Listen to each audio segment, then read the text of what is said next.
नमस्कार. आज मधुरव भाग 19 आणि मधुरव सांगता सोहळा म्हणजेच मधुरव फिनाले फेस्टिवलचा दुसरा दिवस. तुमच्या सगळ्यांचं मनपूर्वक स्वागत करते. कालच्या आपल्या पहिल्या दिवसाला खूप उदंड असा प्रतिसाद मिळाला आणि हेच सगळे जे आपले एपिसोड्स असणार आहेत ते तुम्हाला YouTubeवर मधुरा वेलणकर साटम या चॅनलवर सुद्धा पाहायला मिळतील. दर आठवड्याला आपण एक एपिसोड अपलोड करतो. आतापर्यंत 4 एपिसोड्स अपलोड झालेले आहेत आणि आपले 20ही एपिसोड तुम्हाला तिथे पाहायला मिळतील. त्यामुळे कोणाचा चुकला तरी सुद्धा फेसबुकवर सुद्धा आणि YouTubeवर तुम्हाला हे एपिसोड्स नक्की पाहायला मिळतील. त्यामुळे मधुरा वेलणकर साटम या चॅनलला लाईक करा, शेअर करा, सबस्क्राईब करा. आणि आता कालचा इतका छान सोहळा झाल्यानंतर खूप जणांना उत्सुकता होती की आजचे पाहुणे कोण असणार आहेत. तर आज सुद्धा असेच ज्या घटकांनी आपल्यासाठी बाहेर खूप मेहनत घेतली, काम केलं आणि आपण सुखरूपपणे हा कार्यक्रम करू शकलो, अशाच घटकांमधले सगळ्यात पहिल्यांदा खरं तर BE, LLB, MBA आणि DMC झोन 6 म्हणजेच महानगरपालिकेचे डेप्युटी कमिशनर झोन 6 चे माननीय विजय बालंबार आज आपल्यासाठी आलेले आहेत वेळात वेळ काढून. सगळ्यात आधी आपण त्यांचं स्वागत करूया. सर, खूप खूप धन्यवाद, तुम्ही वेळ काढून आमच्यासाठी आलात आमच्या या कार्यक्रमामध्ये. नमस्कार मधुरा, आणि मला संधी दिल्याबद्दल धन्यवाद. Thank you sir. मी थेट प्रश्नाकडे येणार आहे कारण मला माहितीये की तुमचा वेळ अतिशय मौल्यवान आहे. आणि पहिला प्रश्न मला तुम्हाला विचारायचा आहे की भारत हा आपण असं म्हणूया की अजून डेव्हलप्ड कंट्री नाहीये, डेव्हलपिंग आहे.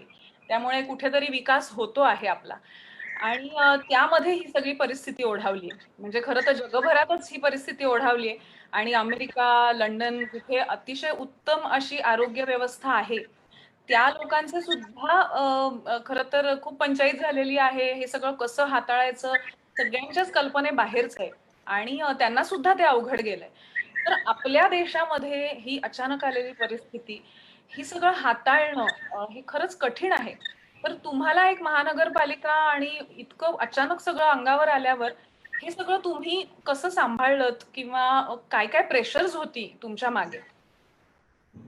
मधुरा, इतर जे प्रगत देश आहेत जसं UK किंवा USA यांच्याकडे कोविडची सुरुवात आपल्यापेक्षा थोडं 3-4 दिवस किंवा 1 आठवड्यापूर्वी झाली. त्यांच्याकडे हे खरं आहे की त्यांच्याकडे आरोग्य व्यवस्था आपल्यापेक्षा कितीतरी पटीने जास्त आहे. उदाहरण द्यायचं झालं तर अमेरिका आणि UK मध्ये 1000 माणसाच्या मागे 7 ते 8 बेड अशी आरोग्य व्यवस्था त्यांच्याकडे आहे. आपल्याकडे 1000 माणसामागे एक पण बेडची व्यवस्था नाही पुरेशी. 0.7, 0.8 एवढ्या बेडची व्यवस्था आपल्याकडे आहे. मग अशा परिस्थितीमध्ये आपल्याला एवढ्या मोठ्या प्रसंगाशी सामना करणे हे मोठं चॅलेंज होतं. परंतु एक चांगली गोष्ट आपल्याकडे अशी झाली की आपण लॉकडाऊन एकदम सिरियसली आणि अगोदरच जाहीर केलं. आणि आपल्याकडे लॉकडाऊन खरं बघितलं इतर प्रगत देशापेक्षा तर फार चांगल्या तऱ्हेने पाहायला गेला आतापर्यंत तरी. बरोबर. त्यामुळे जो पहिला टप्पा होता 1000 कोविड पॉझिटिव्ह केसेसचा, दुसरा टप्पा होता 10,000 कोविड पॉझिटिव्ह केसेसचा, तिसरा टप्पा होता 1 लाख पॉझिटिव्ह केसेसचा.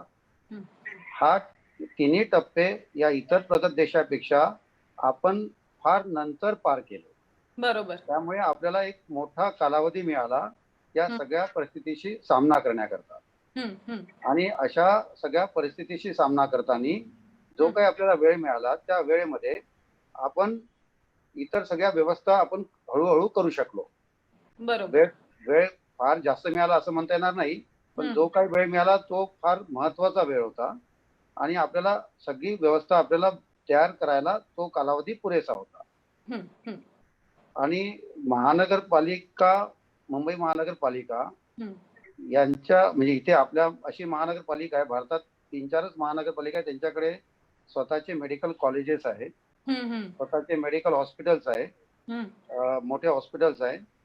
त्यामुळे महानगरपालिकेचा आणि आरोग्य व्यवस्थेचा एवढा चांगला आमच्याकडे कोऑर्डिनेशन आहे, एवढं चांगलं कोऑर्डिनेशन आहे, बरोबर. त्यामुळे हे सुद्धा आम्हाला सोपे झालेलं आहे. हा, बरोबर बरोबर.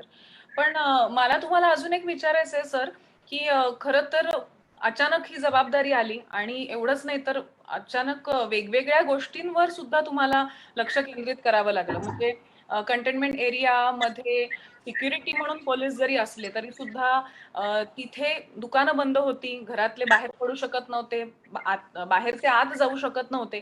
त्यावेळेला त्यांना जीवनावश्यक वस्तू पोहोचवण्याचं काम सुद्धा पालिकेकडे आलं. त्याचबरोबर एखाद्या घरात एखादा रुग्ण पॉझिटिव्ह सापडला तर त्याच्या आजूबाजूची 100 घरं तपासणं, त्यांचे टेस्ट करणं, ह्या सुद्धा सगळ्या गोष्टी आल्या. आणि त्याचबरोबर म्हणजे स्वच्छता ही शहराची तर झालीच, पण कोरोनाच्या काळामध्ये हॉस्पिटल्समध्ये सुद्धा तो सगळा जो काही कचरा होता त्याची विल्हेवाट लावणं, म्हणजे मला असं वाटतं खूप वेगवेगळ्या पातळीवर अचानक जबाबदारी पडली. आणि अशा वेळेला या सगळ्या महानगरपालिकेच्या कर्मचाऱ्यांना एकत्र ठेवणं, त्यांना मोटिवेट करणं आणि त्यांच्या पाठीशी ठामपणे उभं राहणं हे महत्वाचं होतं. हे सगळं तुम्ही कसं साधलं? 3-4 ज्या गोष्टी होत्या, कंटेनमेंट झोन असो किंवा मग बायोमेडिकल वेस्ट असो, हॉस्पिटलचं जे कोविड-19 मुळे एकदम मोठ्या प्रमाणात वाढलं बायोमेडिकल वेस्ट. त्यानंतर इतर जे काही असे वेगवेगळे जे फायर फायटिंग असणारे जे काही वेगवेगळे सब्जेक्ट होते, त्याकरता मुंबई महानगरपालिकेचे कर्मचारी डिझास्टर मॅनेजमेंट मुंबई महानगरपालिकेकडे असल्यामुळे किंवा पावसाळी पूर्वी कामे आम्ही मार्च-एप्रिल पासूनच सुरू करतो, त्यामुळे पावसाळ्या दरम्यान महानगरपालिकेचे कर्मचारी 24/7 कार्यरत असतात. या सगळ्या गोष्टीमुळे महानगरपालिकेच्या कर्मचाऱ्यांना थोडा अंगात या प्रकारचं फायर फायटिंग करणं भिनलेलंच आहे. त्यामुळे हे असं फार अवघड गेलं असं नाही, जरी ते कठीण गेलं असेल पण इम्पॉसिबल होतं असं नाही. आणि हे जेव्हा कोविड बाबत जेव्हा मार्च महिन्याच्या दुसऱ्या आठवड्यापासून आमची जी काही कार्यवाही सुरू झाली, त्यावेळेस नेमकं एप्रिल पासून आमची पावसाळीपूर्व कामाची तयारी असते. त्याकरता कंट्रोल रूम तयार केली जाते प्रत्येक वॉर्डमध्ये. त्यानंतर जवळपास प्रत्येक वॉर्डमध्ये 500 ते 1000 लोकांचा स्टाफ या कामाकरता स्पेअर केला जातो. बरोबर. नेमकं त्याच वेळेस ही सगळी कोविडचा तो प्रसंग आल्यामुळे आमच्याकडे सगळी यंत्रणा सज्ज होती. एवढं नक्की की हॉस्पिटलचे त्यावेळेसचे जे काही बेड होते आणि बायोमेडिकल वेस्ट डिस्पोजल होतं, त्याबाबत तयारी नव्हती, पण लगेच ते तयारी करायला आम्हाला काही विशेष वेळ लागला नाही आणि 8-10 दिवसात आम्ही हे सगळं करू शकलो. तर आणि मोटिवेट महानगरपालिकेचे कर्मचारी 24/7 कार्यरत असतातच. कंट्रोल रूमच्या माध्यमातून, डिझास्टर मॅनेजमेंटच्या माध्यमातून त्यांना म्हणजे महानगरपालिकेच्या लोकांना सुद्धा मोटिवेशनची गरज आहे. त्यांना मोटिवेशनची गरज नाही असं नाही, पण मला असं वाटतं की जेव्हा मुंबईवरती असा एखादा प्रसंग येतो तर सगळे लोक एकजूट दाखवून आणि त्यांना असं म्हणता येईल की ते सेल्फ मोटिवेटेडच आहेत आमचे कर्मचारी. आणि अशा परिस्थितीत आम्ही बरोबर पुढे जातो. नाही, मला अगदीच मान्य आहे की मुंबईमध्ये अशा अनेक वेगवेगळ्या वेळेला आपत्ती आलेली आहे. अशा वेळेला महानगरपालिका नक्कीच कायम सज्ज होती आमच्यासाठी. आणि हे जरी अकस्मात असलं तरी सुद्धा तुम्ही सगळेच जण इतकं मोठं काम करताय, कठीण काम करताय आणि म्हणून आम्ही सगळे सुखरूप आहोत. पण मला एक सांगा सर, की आपल्या म्हणजे एवढं सगळं अचानक आल्यानंतर आपण काम करत असताना, तुम्ही एस्पेशली अगदी फील्डवर प्रत्यक्ष काम करत असताना तुम्हाला असं जाणवलं का की आपल्या सिस्टीम मध्ये काही बदल करायला हवेत किंवा आपल्या सिस्टीम मध्ये काही लूप होल्स आहेत, असं तुम्हाला जाणवलं का काही, की यानंतर जसं आपण म्हणतोय की हे अशीच लाईफस्टाईल असणार आहे, दिस इज न्यू नॉर्मल आणि आता आपल्याला सगळ्यांनाच थोडंसं सावध राहायला लागणार आहे, तसं सिस्टीम मध्ये सुद्धा काही बदल व्हावे असं तुम्हाला एक ऑफिसर म्हणून फील झालं का, आणि ते काय बदल? आपल्याला 2 प्रकारे म्हणता येईल. एक तर इंटरनल सिस्टम मधले इंटरनल बदल, म्हणजे महानगरपालिकेचं कामकाज त्यामध्ये असलेले बदल आणि आम्हाला जे अपेक्षित आहे लोकांकडनं त्यामध्ये त्यांच्या सिस्टम मध्ये असलेले बदल, याबाबत आपल्याला असं 2 विभागणी करता येईल. आता मुंबई महानगरपालिकेचे जे काही व्यवस्था आहे की हेल्थ डिपार्टमेंट हे सेपरेटली आणि सेंट्रलाइज आहे. तर बरोबर. आता कोविडच्या निमित्ताने सगळी कार्यवाही डिसेंट्रलाइज लेवलवरती होत असल्यामुळे आणि वॉर्ड लेवलला होत असल्यामुळे ते सुद्धा आम्ही डिसेंट्रलाइज केलेलं आहे. हेल्थ डिपार्टमेंट म्हणजे आजच्या घडीला 24 ऍडमिनिस्ट्रेटिव्ह वॉर्ड मुंबई महानगरपालिकेत आहे आणि या 24 वॉर्डातूनच बेड अलॉटमेंट होत आहे हॉस्पिटलचं. या 24 वॉर्डातूनच बायोमेडिकल वेस्ट डिस्पोजल होत आहे. या सगळ्या 24 वॉर्डातून कंटेनमेंट झोनचं सगळं प्लॅनिंग आणि मॅनेजमेंट होत आहे. तर ही सगळी व्यवस्था आता डिसेंट्रलाइज झालेली आहे आमच्याकडे आणि कोविडमुळे हे आम्ही लगेच करू शकलो आणि कोविडमुळे सगळं करणं गरजेचं होतं. या इतकं की हॉस्पिटल मॅनेजमेंट जे आमचं थोडं सेंट्रलाइज सिस्टम होतं ते आता आम्ही पूर्णपणे डिसेंट्रलाइज आणि वॉर्ड लेवलला करून घेतलेलं आहे. तसंच लोकांमध्ये सुद्धा त्यांच्या सुद्धा सिस्टम मध्ये काही फरक व्हावा याकरता आम्ही अनेक उपक्रम केले. उदाहरणार्थ कोविडची चेन ब्रेक होण्याकरता सोशल डिस्टन्सिंगचे नॉर्म पाळणे, त्यानंतर सगळ्यांना मेसेज देणे, कोविड-19 बद्दल भीती बाळगू नका, परंतु कोविड-19चा सामना कसा करावा याबद्दल सगळ्यांना मेसेजेस देणे आणि त्यांच्या लाईफस्टाईल मध्ये सुद्धा फरक आणणे असं आग्रहाचं होतं. उदाहरणार्थ तुम्हाला माहितच असेल की जेव्हा लॉकडाऊन होतं पूर्णपणे तेव्हा आपल्याकडे कर्फ्यू सुद्धा होता. बरोबर. आणि 5 लोकांपेक्षा जास्त लोकांनी एकत्रपणे जाऊ नये, एकत्रपणे जमू नये, धार्मिक विधी सुद्धा एकत्रपणे जमून करू नये. अशा अनेक आम्ही उपक्रम लोकांपर्यंत जनजागृती करून पोहोचवले आहेत आणि मला वाटते त्या लोकांनी सुद्धा ते लगेच आत्मसात करून आम्हाला चांगला प्रतिसाद पण दिलेला आहे. वा, मी तेच आता तुम्हाला विचारणार होते की दरवेळेला असं म्हटलं जातं की हे काय करतायत, ते काय करतायत, आपली पालिका काय करते, तर तुम्ही सगळे भरपूर काम करताय, खूप वेगळ्या पातळीवरचं काम करता आहात आणि अशा वेळेला तुमच्याकडनं काय अपेक्षा आहेत असं म्हणण्यापेक्षा मला असं वाटतं की सामान्यांकडनं आज तुमच्या काय अपेक्षा आहेत की आम्ही काय करावं आणि आत्ताची जी परिस्थिती आहे, नेमकी परिस्थिती आत्ता कशी आहे आणि त्यासाठी आम्ही सामान्यांनी काय मदतीचा हात पुढे करावा असं तुम्हाला वाटतं? सामान्य माणसांतर्फे आम्हाला अनेक अपेक्षा आहे. म्हणजे सामान्यांतर्फे आम्हाला सहकार्य तर मिळतच आहे, परंतु आता थोडं थोडं लॉकडाऊन पार्शली उघडायला सुरुवात झाली आहे. अशा परिस्थितीत आणि कोविड-19 अजून संपलेला नाही. बरोबर. जरी आपल्याला असं वाटत असेल की आता आपला पूर्ण कंट्रोल आहे, परंतु अशा परिस्थितीत जर समजा आपण जे काही बेसिक लॉकडाऊनच्या वेळेस जे काही आपण बेसिक नियमांचं पालन केलं ते समजा अजूनही पुढे जर आपण एक्सटेंड केलं तर कोविड-19 हा पूर्णपणे नाहीसा होऊ शकतो. जरी आता कंट्रोलमध्ये असेल आणि आता जरी वाढत असेल तरी पण आता कंट्रोलमध्ये आहे. तर लोकांकडनं अपेक्षा अशी की जे काही आपल्याला जे गाईडलाईन्स दिलेले आहे की कोविड-19 ची चेन ब्रेक करण्याकरिता तुम्ही सोशल डिस्टन्सिंगचं पालन करा किंवा विनाकारण बाहेर फिरू नका. त्यानंतर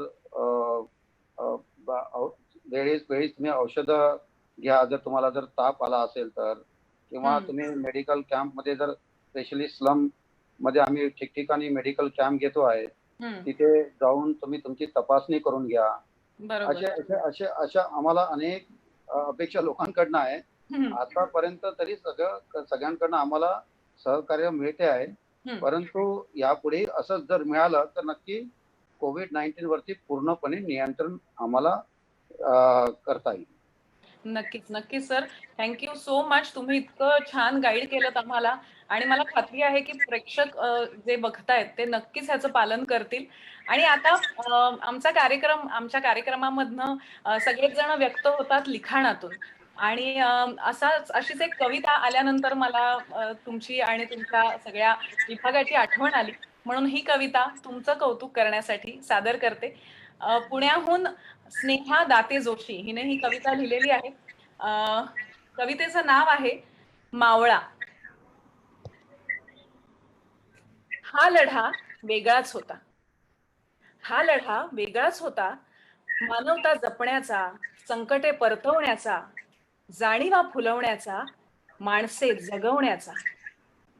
हा लढा वेगळाच होता. मानवता जपण्याचा, संकटे परतवण्याचा, जाणीवा फुलवण्याचा, माणसे जगवण्याचा, शांतता टिकवण्याचा, पावित्र्य राखण्याचा, शांतता टिकवण्याचा, पावित्र्य राखण्याचा, विजिगीषू वृत्तीचा, जगावरल्या प्रीतीचा हा लढा वेगळाच होता. मी झाकून घेतला चेहरा, मी झाकून घेतला चेहरा, बुरखा मनावरला फेडला. मी झाकून घेतला चेहरा, बुरखा मनावरला फेडला. स्वतःची तमाच नव्हती, काळजीला जागा नव्हती. स्वतःची तमाच नव्हती, काळजीला जागा नव्हती. जगाने मला निवडले होते, चिलखत घालून धाडले होते. जगाने मला निवडले होते, चिलखत घालून धाडले होते. निघालो तडक लढायला, मानवतेला जपायला. निघालो तडक लढायला, मानवतेला जपायला. शिवधनुष्य घेतले तोलून, शिवधनुष्य घेतले तोलून. या देशाचा मावळा होऊन, या देशाचा मावळा होऊन. मला असं वाटतं की महानगरपालिकेतल्या प्रत्येक कर्मचाऱ्याला, प्रत्येक विभागातल्या प्रत्येक माणसाने खरंच एक मावळा असल्यासारखं आपल्या देशासाठी, आपल्या माणसांसाठी अगदी आतून पोटतिडकीतून काम केलंय आणि काम करता आहेत. त्यामुळे खरंच ही कविता मला समर्पक वाटली. स्नेहा जोशी पुण्याहून हिने ही कविता लिहिली आहे आणि मला आनंद वाटतो की मधुरव कुटुंबातलीच ती आहे. यापूर्वीही तिची एक कविता आपण वाचली होती, पण ज्या वेळेला हा फिनाले मी डिक्लेअर केला त्यावेळेला तिला ही सुचली आणि तिने ही ताजी तवानी अशी कविता पाठवली. स्नेहा, तुझं खूप खूप स्वागत. थँक्यू. आणि खूप छान लिहिलीयस कविता, खूप छान व्यक्त झालीयस आणि मला असं वाटतं की आज या सगळ्या परिस्थितीत लढणाऱ्या प्रत्येक माणसाला खरं तर ही लागू पडेल अशी कविता आहे. तुझे खूप खूप धन्यवाद. आणि सर, तुम्हाला कशी वाटली कविता?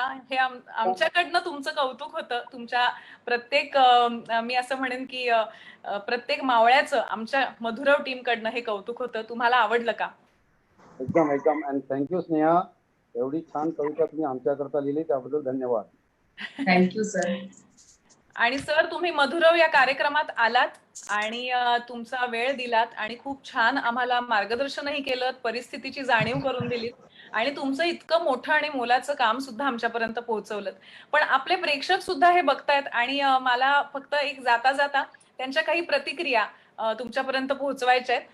रोहित आपला निवेदक आहे, आपला साथीदार आहे आणि एक खूप चांगला अभिनेता आहे. तर रोहित, मी तुला विनंती करते, काय काय प्रतिक्रिया आल्या आहेत प्रेक्षकांच्या त्या सादर कर. आधी या कवितेबद्दल 2 प्रतिक्रिया फार सुंदर आल्या होत्या, त्याआधी मी सांगतो. इथे लता बल्लाळ आहेत, त्या म्हणतात की अगदी वास्तववादी कविता होती, खूप सुंदर शब्द होते, हर हर महादेव असं त्यांनी इथे म्हटलंय. त्यानंतर सुनंदा मयूर आहेत, त्या म्हणतात hats off to you dear Sneha. आणि त्यांनीच अजून एक प्रतिक्रिया सुद्धा एक मगाशी म्हटली होती की ही प्रतिक्रिया सरांसाठी आहे की sir, your endless efforts deserve every bit of appreciation. आणि त्यांनी नमस्कार पाठवलाय तुम्हाला. आणि दुसरी एक प्रतिक्रिया आहे ती संदीप चित्रे यांची आहे. सद्य परिस्थितीत मोटिवेशनची गरज सगळ्यांना आहे आणि महानगराची व्याप्ती पाहता महानगरपालिकेचे कर्मचारी खूप चांगलं काम करत आहेत. धन्यवाद, तुम्हाला मानाचा मुजरा. थँक्यू सर, पुन्हा एकदा मधुरव मध्ये आलात, त्याबद्दल खूप मनापासून तुमचे आभार मानते आणि आम्ही सुद्धा तुम्ही सांगितलेल्या सूचना पाळू आणि या सगळ्या परिस्थितीमध्ये तुमची साथ देऊ अशी मी सगळ्यांच्या कडनं तुम्हाला वचन देते. आणि खरंच इथे जमलेले जे सगळे प्रेक्षक आहेत ते माणुसकी जपणारे आहेत, परिस्थिती जाणणारे आहेत. त्यामुळे या सगळ्यांच्या वतीने मी नक्कीच तुम्हाला हा शब्द देऊ शकते. आणि पुन्हा एकदा खूप खूप धन्यवाद. थँक्यू मधुरा. थँक्यू.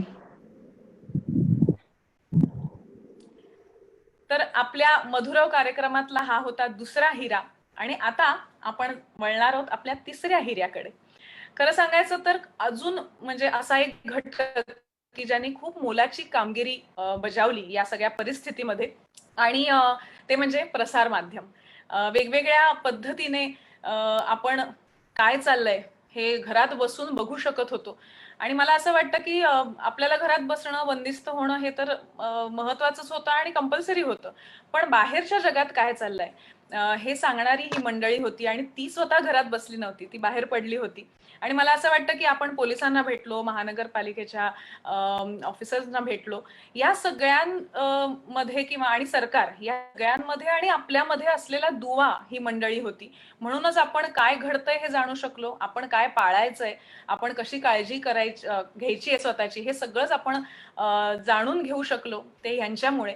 आणि त्यामुळे इंडिया टुडे चा एक्झिक्युटिव्ह एडिटर साहिल जोशी माझा खूप जवळचा मित्र आहे. तो आज आपल्या बरोबर इथे गप्पा मारायला आला आहे. साहिल, तुझं खूप खूप स्वागत मधुरव मध्ये.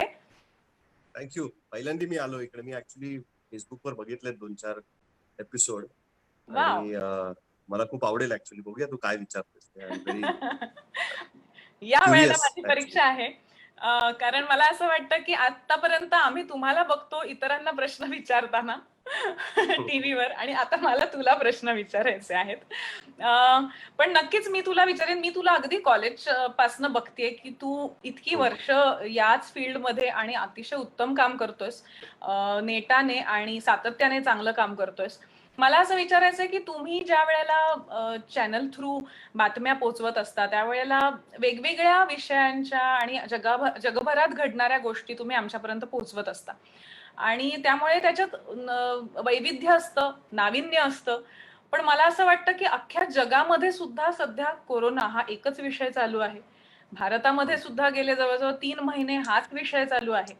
आणि हे सगळं तुम्ही खूप जवळनं बघताय. आणि मला नेहमी असं वाटतं की पत्रकार किंवा हे तुम्ही सगळे जर्नलिस्ट जे असतात आणि तुमची नजर काहीतरी एक वेगळी असते. तुम्हाला एक आमच्यासारखं सरळ साधं दिसत नाही. त्याच्या मागच्याही बऱ्याच गोष्टी तुमची नजर टिपत असते. तर मला असं तुला विचारायचं की ही सगळी परिस्थिती तू खूप जवळनं बघतोयस, तर तू काय सांगशील याच्याविषयी?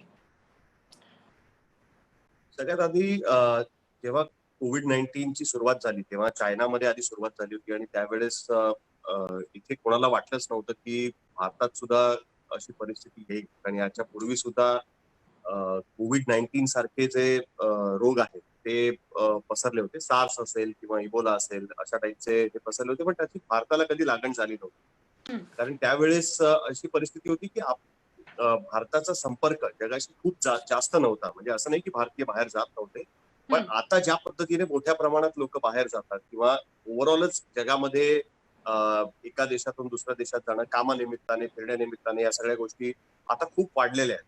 तर त्याच्यामुळे ह्याचा प्रसार एवढा पटापट होईल आणि भारत सुद्धा त्याच्यामध्ये त्याची लागण होईल असं वाटलं नव्हतं. त्यावेळेस आपण बघितलं तर नोव्हेंबर डिसेंबर मध्ये आधी चायना नंतर जानेवारीमध्ये हळूहळू इटली आणि युरोपमधनं या बातम्या यायला सुरुवात झाली होती. इंग्लंड, युके मध्ये हा रोग पसरायला सुरुवात झाली होती आणि नंतर मग अमेरिकेत तो पसरला. तोपर्यंत आपल्याकडे असं वातावरण होतं की ठीक आहे, आपल्याकडे पण काही केसेस निघतील, पण एवढा काही लॉकडाऊनच होऊन जाईल किंवा अशी काही परिस्थिती होईल असं कोणालाच वाटलं नव्हतं. पण त्यावेळेस जगभरातली माध्यमं ज्या बातम्या कव्हर करत होतं त्याच्यातनं साधारणतः भारतीय मीडियाला अंदाज यायला लागला होता की काहीतरी असं आपल्याकडे होऊ शकतं आणि आपण सुद्धा कधी ना कधीतरी या लॉकडाऊन मोड मध्ये जाऊ शकतो. भले भारतात किती लॉकडाऊन होईल त्याचा अंदाज जरी नसला तरी ह्याचा अंदाज येत होता की कुठे ना कुठेतरी बाहेरनं भारतात येणाऱ्या फ्लाईट्स पण थांबवल्या जातील, याची सुरुवात कुठेतरी होईल. आणि खास करून मुंबई, कारण ते आंतरराष्ट्रीय शहर आहे, फायनान्शियल कॅपिटल आहे, आर्थिक राजधानी आहे, त्याच्यामुळे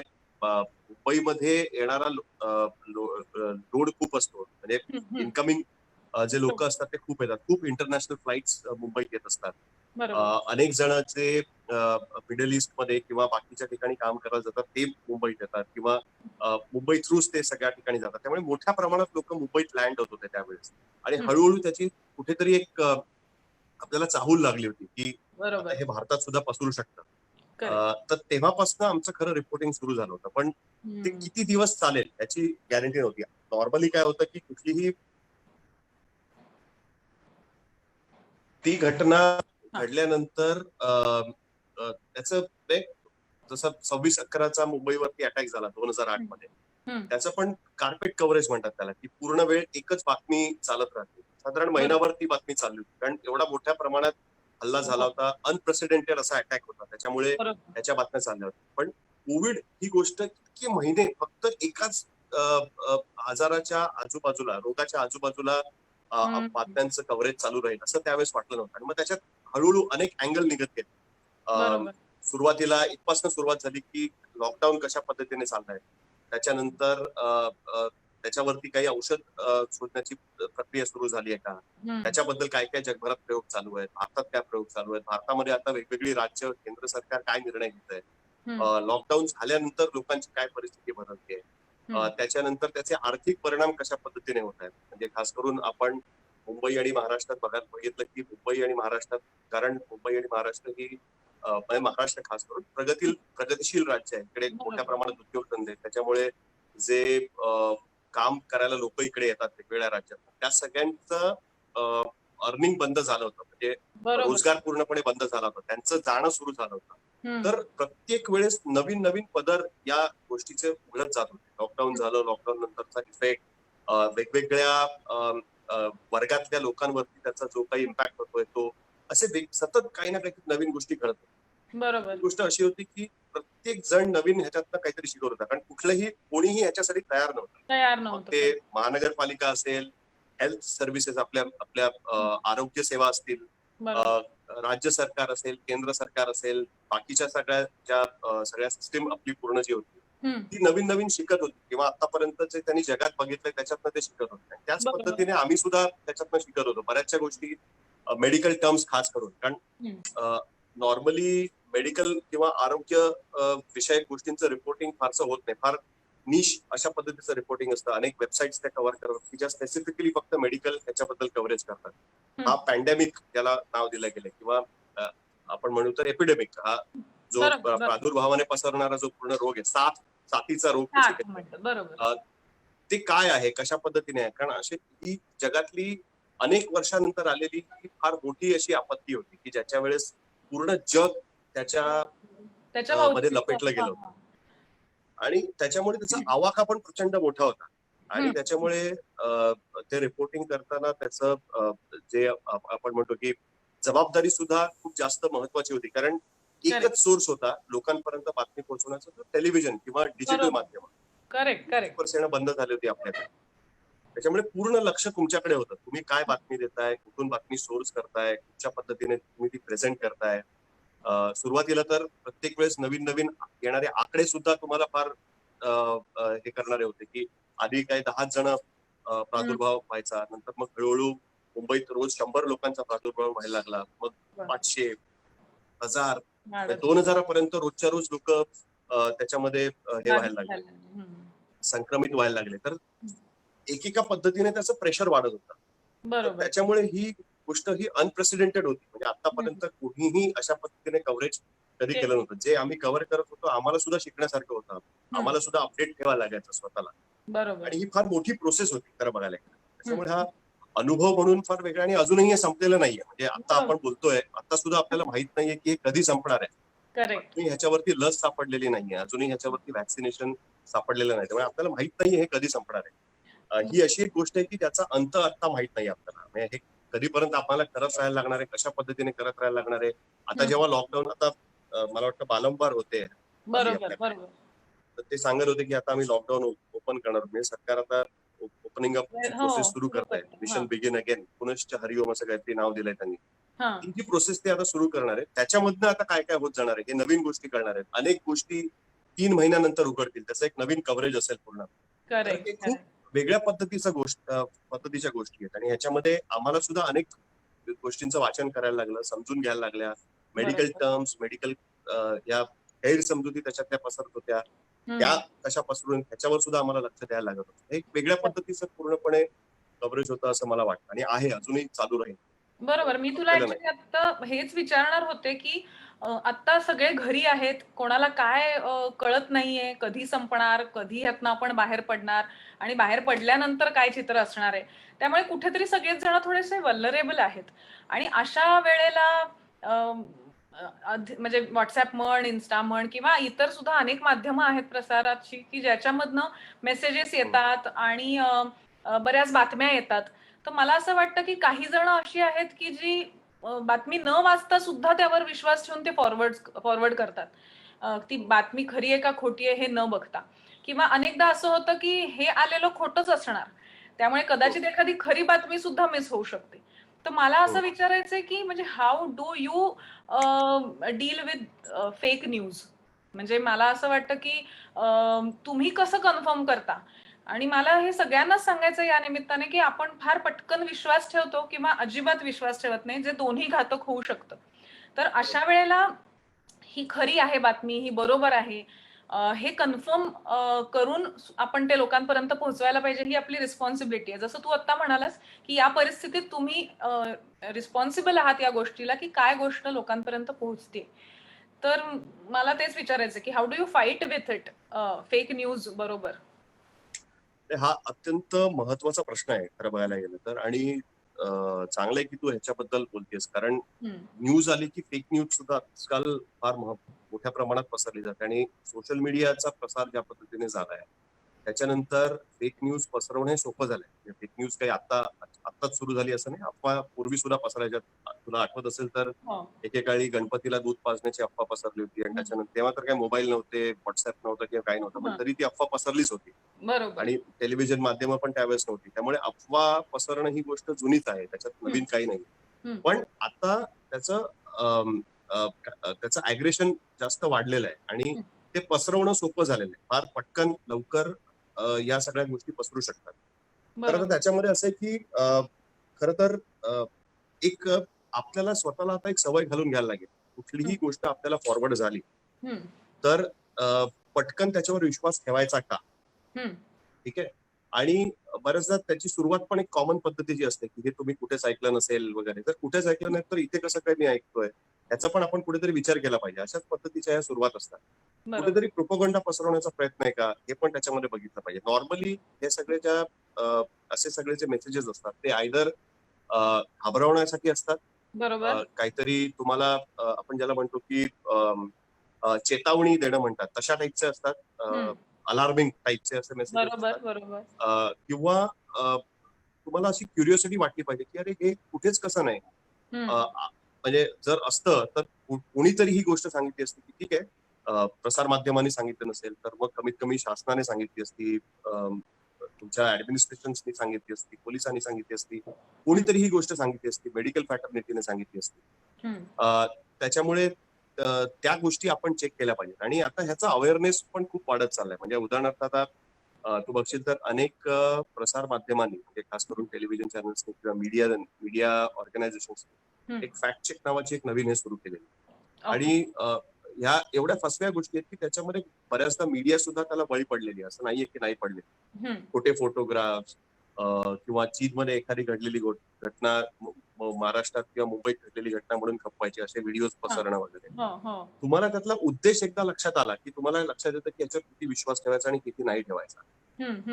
तर स्वतः कुठेतरी क्युरियस राहिलं पाहिजे, आपण त्याच्या बियॉन्ड बघायला सुरुवात केली पाहिजे. आणि आता ही गोष्ट जे सर्च इंजिन्स आहेत, जे ऍग्रिगेटर्स आहेत बेसिकली ज्याला आपण म्हणतो, गुगल काय किंवा हे, त्यांना सुद्धा ही गोष्ट लक्षात आली. त्यामुळे गुगल वगैरे या लोकांनी सुद्धा फॅक्ट चेकची टूल्स आपल्या वेबसाईटवर ठेवलेली आहेत. त्याच्यात सुद्धा तुम्हाला या गोष्टी कळू शकतात की एखादा फोटोग्राफ जो आता आलेला आहे, म्हणजे आता खरं तर सांगायला हरकत नाही, आता पाऊस सुरू होईल मुंबईत तर अनेक जुने फोटोग्राफ परत अपिअर व्हायला लागतील की बघा इथे हे बुडलं, तिथे ते बुडलं, असं झालं, पाणी साचलंय.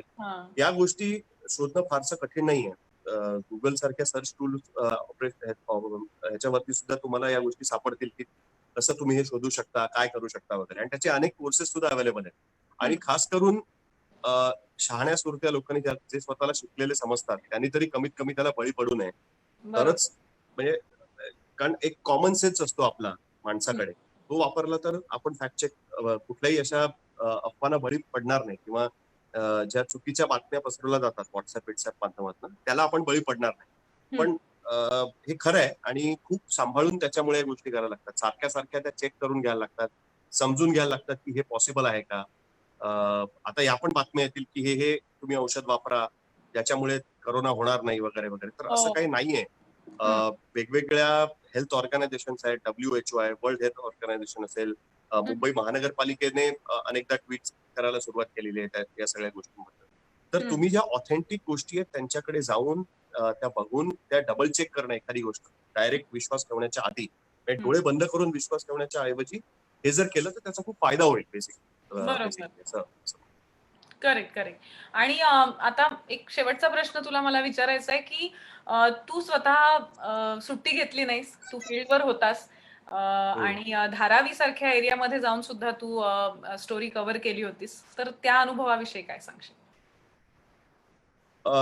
खरं बघायला गेलं तर असं आहे की आम्हाला सुद्धा सुरुवातीला कळत नव्हतं की हे कव्हरेज कसं होणार, कारण लॉकडाऊन म्हटलं की हे सगळ्यांसाठी झालं होतं. म्हणजे हे काही असं कव्हरेज नव्हतं की नॉर्मली जेव्हा दंगे वगैरे होतात तेव्हा कर्फ्यू पास निघतो, मग तुम्ही ते पास घेता, किंवा टेरर अटॅक झाला की सगळीकडे बंद होतं, मग मीडियाला पास दिले जातात, मग तुम्ही एक विशिष्ट खबरदारी घेऊन तिकडे रिपोर्टिंग करू शकता. यावेळेस परिस्थिती अशी होती की याचे बळी कोणीही पडू शकतात. म्हणजे अगदी चांगल्या चांगल्या घरात राहणारे लोक सुद्धा त्याचे बळी पडू शकतात, आणि अत्यंत खालती झाडू मारणारे लोक सुद्धा त्यातले झोपडपट्टीत राहणारे सुद्धा पडू शकतात.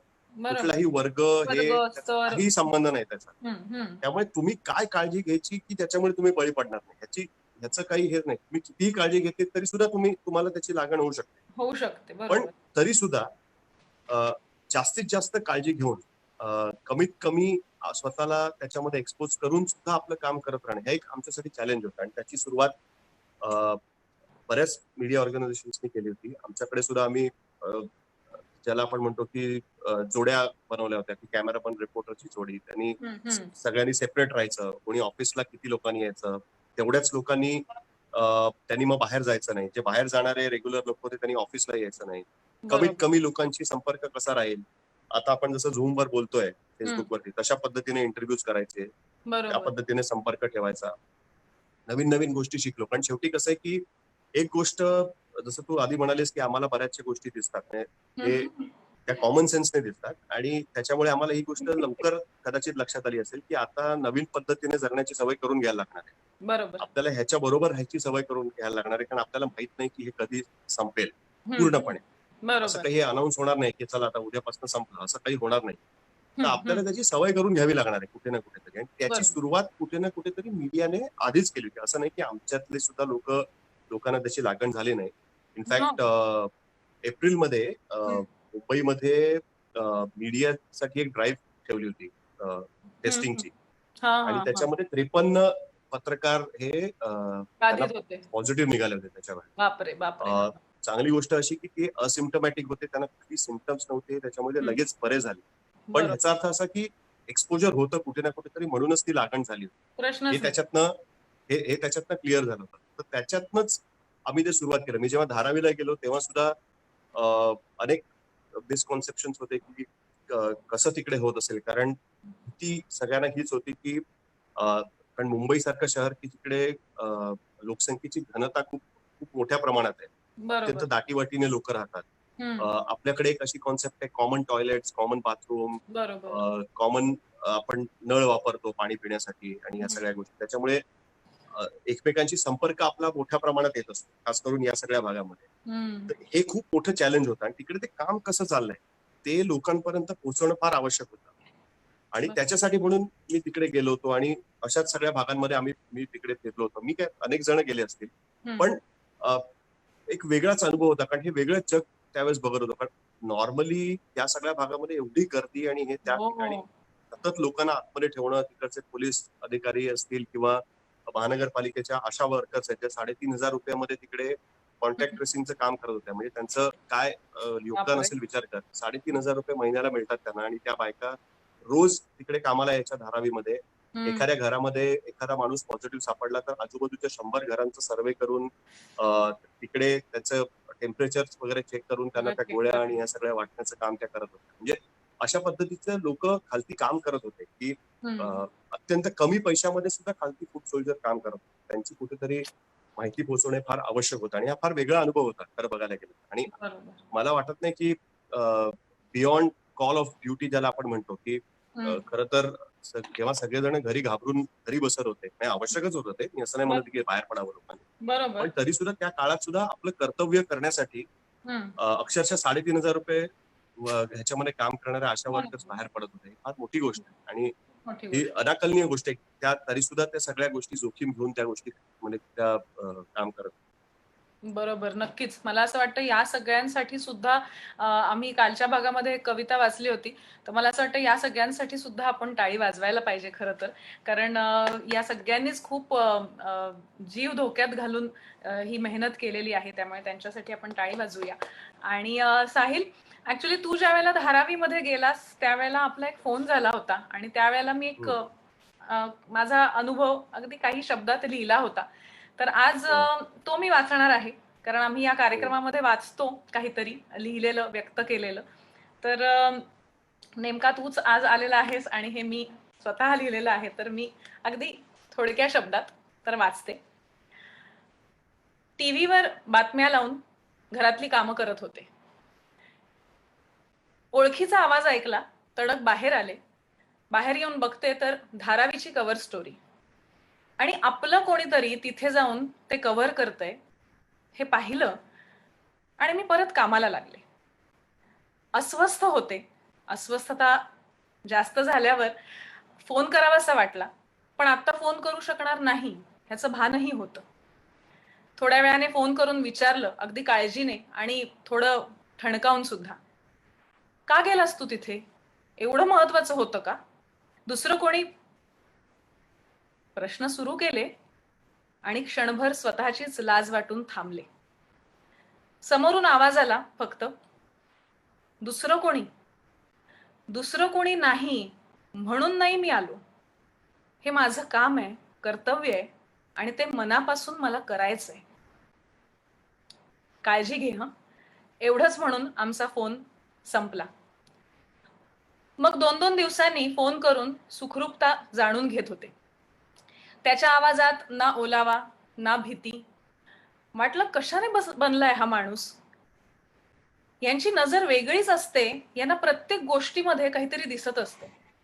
मुद्देसूद बोलणं, तथ्य सांगणं, बातमी पोहोचवणं, ह्यात व्यस्त असताना इतकं त्रयस्थ कसं राहू शकतात ही मंडळी? भावना बोथट होतात का यांच्या? परिस्थितीचं चित्रण मांडताना त्याच्या परिणामांची कल्पना असताना आपल्याला आपल्या कुटुंबाला जीवाचा धोका असताना काम करत असताना यांच्या मनात नेमकं काय चालू असतं?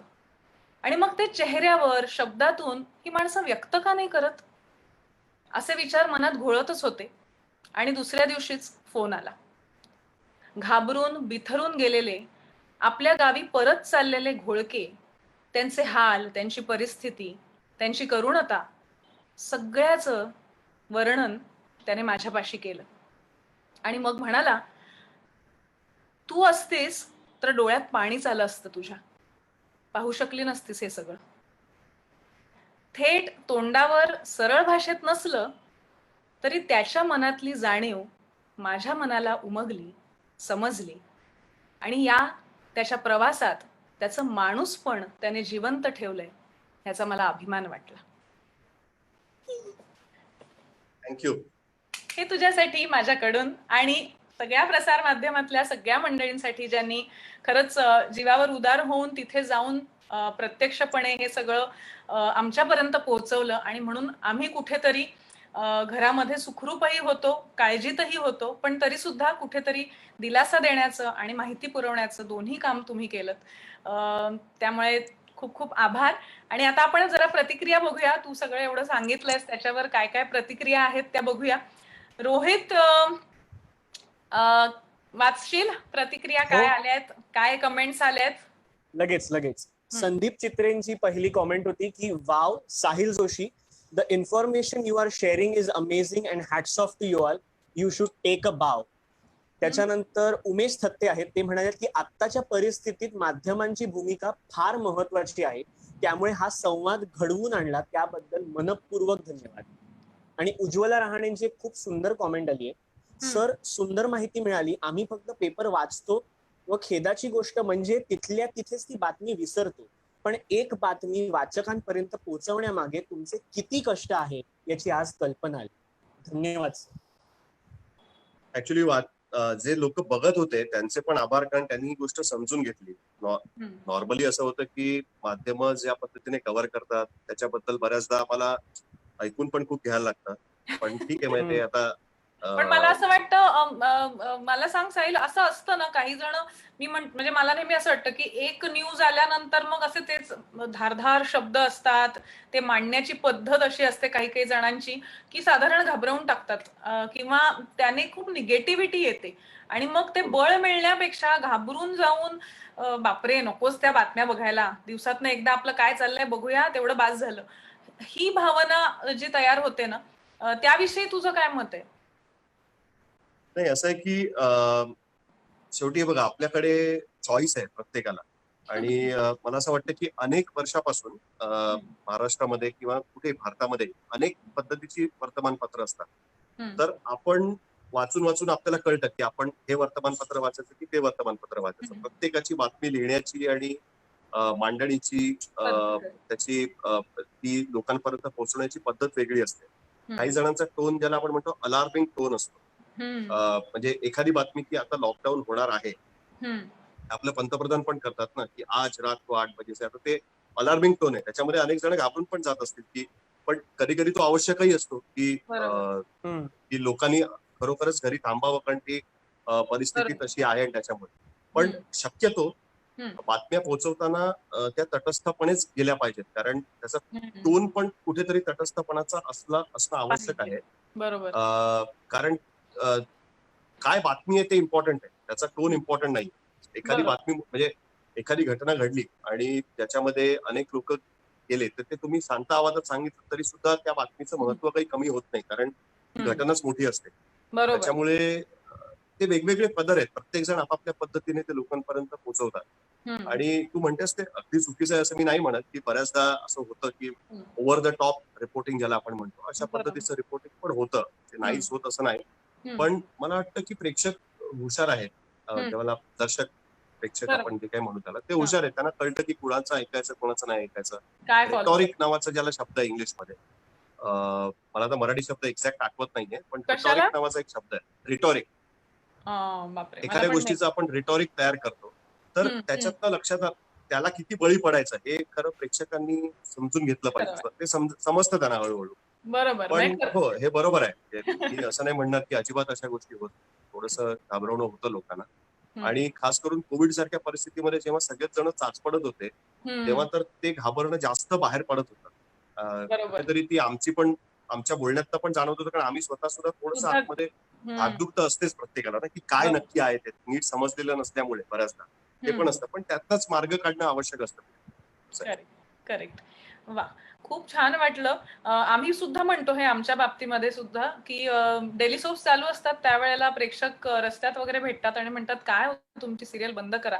तेव्हा आम्हालाही असंच सांगावं असं वाटलं की तुम्हाला चॉईस आहे, तुम्ही बघू नका, तुम्ही वेगळं बघा. त्यामुळे मला असं वाटतं की खरंच जे आपल्या मनाला पटतंय, आपल्याला जे बघून पण त्याच्यामध्ये फरक कसा आहे ना, शेवटी ज्या सिरियल्स आहेत त्या फिक्शन आहेत. बरोबर बरोबर. हे नॉन फिक्शन आहे. हे खरं जे आहे ते तसंच मांडलं गेलं पाहिजे ना, त्याच्यामुळे इकडनं अपेक्षा जास्त आहेत. आम्ही असं नाही सांगू शकत की ठीक आहे, तुम्हाला नाही आवडत बातमी तर चेंज करा. आमची पण कुठेतरी जबाबदारी आहे की त्या पद्धतीने ते मांडणं. ह्याच्यात काही म्हणजे मला त्याच्यात कुठेही दुमत नाहीच आहे. पण मला फक्त फरक सांगायचा होता की वेगवेगळ्या पद्धतीची माध्यमं असतात. शेवटी तुम्हाला लक्षात येतं की कोणाचं आपण ऐकायचं आणि कोणाचं नाही ऐकायचं. हा पण प्रश्न आहे. नक्कीच. साहिल, तू आमच्या कार्यक्रमात आलास, आमच्याशी खूप छान गप्पा मारल्यास आणि ज्या पद्धतीने तुम्ही आता या परिस्थितीमध्ये बाहेर पडून काम करताय, घरामध्ये एक छोटी मुलगी, वयस्कर वडील किंवा इतरांच्या घरात सुद्धा अशी परिस्थिती असूनही ती सगळी मंडळी बाहेर पडून कुठेतरी आपली आणि आपल्या कुटुंबाचीही रिस्क घेऊन हे काम करतायत आणि त्यामुळे आम्ही सगळे इथे छान कार्यक्रम करू शकतोय. त्याबद्दल खरंच मनापासून आभार. आणि तू कार्यक्रमात आलास त्याबद्दल खूप खूप धन्यवाद. Thank you for calling me. Actually मला बोलवलं त्याच्याबद्दल खरंच आभार. कुठेतरी मला या गोष्टी मांडता आल्या आणि मराठी प्रेक्षकांपर्यंत मांडतात. हिंदी आणि इंग्लिश मध्ये तू आम्हाला दिसतोस बोलताना. पण मलाही छान वाटलं की या निमित्ताने अनेक गैरसमज असतात ते सुद्धा दूर होतात. आणि मुळात जेव्हा काम करत असतो माणूस, तेव्हा त्याच्या मागची जी काही भूमिका आहे ती सुद्धा आमच्यापर्यंत पोहोचली तर आम्ही सुद्धा एका वेगळ्या नजरेने त्याच्याकडे पाहू शकतो. आणि हाच प्रयत्न होता मधुरव मध्ये. त्यामुळे तू आलास, खूप खूप धन्यवाद. थँक्यू. मला खात्री आहे तुम्हाला सगळ्यांना हे दोन्ही आपले जे हिरे होते आणि त्यांच्या बरोबर मारलेल्या गप्पा हे दोन्ही खूप आवडलं असणार आहे. आणि आता उद्या आपला मधुरवचा शेवटचा भाग आहे, म्हणजे सीझन 1चा शेवटचा भाग आहे आणि मधुरव सांगता समारंभाचा शेवटचा भाग आहे. मला खूप जणांनी पर्सनल मेसेजेस सुद्धा केले की का थांबवतेस तू हा कार्यक्रम आणि ह्याला सांगता सोहळा म्हणू नकोया. तर हे एक औपचारिक नाव आहे. मधुरव हे कुटुंब कायम राहणार आहे आणि मला खात्री आहे की आपण लवकरच सीझन 2 सुरू करू एका अजून नवीन उमेदीने आणि नवीन ऊर्जेने. पण उद्याचा आपला हा शेवटचा दिवस असणार आहे आणि उद्या सुद्धा अतिशय महत्वाची अशी 2 व्यक्तिमत्व आपल्याला भेटायला येणार आहेत. ते कोण आहेत ते उद्या सकाळी कळेल. पण उद्याच्या कार्यक्रमाला सुद्धा या आणि आपला हा सोहळा आणि आपल्या सीझन 1ची समाप्ती जी काही तुम्हाला सुद्धा तुमच्यासाठी सुद्धा खरं तर मी असं म्हणेन की मला खूप जणांचे मेसेजेस आलेत की हे आमच्यासाठी सुद्धा घरातला सोहळा असल्यासारखं आहे. तर या सगळ्याचे साक्षीदार व्हायला नक्की या आणि तोपर्यंत लिहित राहा, वाचत राहा, व्यक्त होत राहा. धन्यवाद.